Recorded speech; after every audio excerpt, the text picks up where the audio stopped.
آرکټیک سرکل کې د یو جهاز پایلټ وره کناستله داسې لکه چې څوک تصویر جوړي د هغه په ورته صرف د غنوم اورګارد لیکلو داسې ښکارېدل لکه هغه چې په دې ځای کې یوازې پاتې شوی وي کله چې کار ختم شو نو پته ولګېده چې هغه په وره باندې SOS لیکلو د دې مطلب دا و چې هغه د آرکټیک په منځ کې روک شوی دی او مدد ورته پکار دی داسې ښکارېدل چې د اورګارد جهاز راغورځېدلی انجن او وزرې ماتې شوي دي هغه د څو ورځو نه په وره کې او په دغه یخ ځای کې د مرګ نه د بچ کېدو کوشش کولو د خوراک دپاره به په یو طریقه کبان رانیول په وره شوي جیل کې یو درې سوري کړي او رسۍ او خوراک یې پکې اچولو د هغې نه به ورته خوراک میلاوېدو او کبان به د یو وورې په ډبي کې جمع کول د خوراک نه پس اورګارډ خپل سامان راواغشت او د غر طرف ته روان شو چې کېدای شي چېرته جاز یا هلیکاپټر ورته ښکاره شي د نقشې جوړولو کوشش هم کولو او د یو سیګنل ماشین نه کار هم اغشتو د دې هینډل به تاولو نه سور لایټ به بلېدو یعنی سیګنل روان دی او که جواب به راغلو نو شین لایټ به بل شو خو تر اوسه پورې دته جواب نه وي راغلی چې شپه به شوه نو یخني به زیاته شوه هغه به واپس جهاز ته لاړو او د بلې ورځې دپاره به ځان تکړه کولو یعنی آرام به کولو په سبا د یو ځل بیا SOS لیکلو خو اول د یو کاڼو ډیري طرف ته لاړو او خپل مرګري ته خدای پاماني وویله د دې دا مطلب و چې د کاڼي په دې ډیري کې د خپل مرګري ښخ کړی دی او د دې نه پس د کبانو طرف ته روان شو خو دی څه ګوري چې د کبانو غسوري خالی پراته دي او هلته د یو ځناور پنجې جوړې شوې وي اورګارډ په منډه جهاز ته لاړو او ځان پسې دروازه بنده کا او څه وخته پورې همدغلته ولاړو خو شای کتل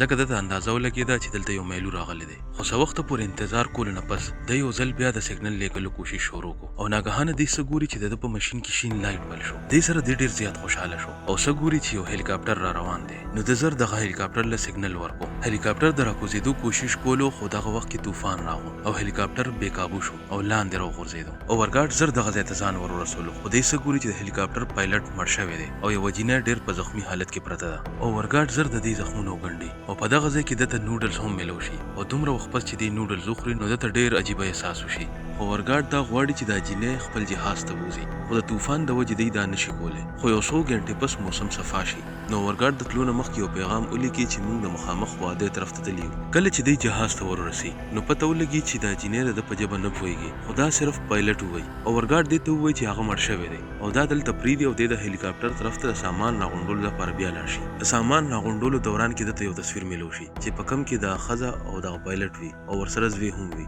دې سره دا پته ولګي چې دا پایلټ د دې خاوند نو د دې لیدو سره اورګارډ ډېر خفه شي د دې ښځې حالت ورځ تر ورځه خرابېدو دا به بار بار بېهوشه کېده اورګارډ فیصله وکړي چې زه به یوازې دې ځای نه ځم دا ښځه به ځان سره ضرور د دې ځای نه وباسم خو لاره ډېره زیاته سخته وي او نور سامانونه هم راټول کړي او د شمال په طرف روان شي په لاره کې ډېر سخت غرونه یخني او طوفانونه وي د ډېر وخت سفر کولو نه پس دی یو غار ته دننه شي ځکه چې شپه کېدو واله وي اورګارډ په سلنډر باندې خوراک تیار کړي او د ښځې له ورکړي او په خپله هم وخوري بیا دی د آرام په نیت دغلته کېني چې ناګهانه دی د یو ځناور اواز اوري اورګارډ زر حملې ته ځان تیار کړي او غلی کېني لږ ساعت پس اورګارډ ته داسې ولګي چې دغه ځناور لاړو خو په دې کې ناګهانه دغه ښځه وټوخېږي د دې اواز سره بهر دغه میلو پوی شي او په دې باندې حمله شروع کړي خو اورګارډ یو فلیر بل کړي او دا اړخ ته ورولي نو د اور د وجې دغه میلو د دغه ځای نه وتښتي په سبا اورګارډ یو ځل بیا د جینۍ په سلیج واچوي او په مخ کې روان شي لاره ډېره سخته وي او د ختمېدو نوم نالي څه وخت سفر کولو نه پس د وور یو طوفان راشي او دغلته څه غار هم نه وي په ده کې د مخکې تلو طاقت نه وي پاتې نو دی ودرېږي او د ښځې سره په دې سلیپینګ بیګ کې وردن نشي او د ځان د ګرمولو کوشش کوي په دې کې څو ګنټې تېرې شي او طوفان ودرېږي د طوفان نه پس اورګارډ د سلیپینګ بیګ نه روزي او د سامان جانچ پړتال وکړي چې طوفان د وجې څه مات شوي خو نه دي دته په سامان کې د اوبو یو بوتل میلو شي خو هغه به وره شوي وي دی دا بوتل خپلو کپړو کې کېږدي چې د اوبه ویلې شي اورګارډ یو ځل بیا خپل سفر شروع کړي او په تلو تلو کې دی نرمې وورې ته ورسي چې پای کې تلل ډېر سخت وي په دغه ځای کې دی یو ګول وویني خو چې دی څنګه دغه ګول طرف ته ور روان شي نو لاندې وره ماته شي او دی لاندې وغورځېږي اورګارډ لږ وخت پس هوش کې راشي خو چې دی وګورو نو د یو وخت په د کاڼو منځ کې ګیره شوی وي دی ډېر کوشش وکړي خو د خپه نه راخلاصېږي د ډېر کوشش کول نه پس دته داسې ولګي چې دا اوس د آخري وخت دی خو اورګارډ هار نه مني او دی ښه پوره کوشش کوي دی خپل پوره طاقت راجمع کړي او خپه راکاږي او د خپه راخلاصه شي خو دی ډېر زخمي شوی وي دی په راښکو ځان د دې غار نه راوباسي او واپس دی ښځې له ځان راورسوي او هغه تصویر راوالي چې د دې زوی بیا ورکړي خو چې دی وګورو دا ښځه لا ژوندی وي او دا د سره لږ په ښه حالت کې خبرې وکړي دې سره اورګارډ ډېر زیات خفه شي او د دې ښځې نه معافي وغواړي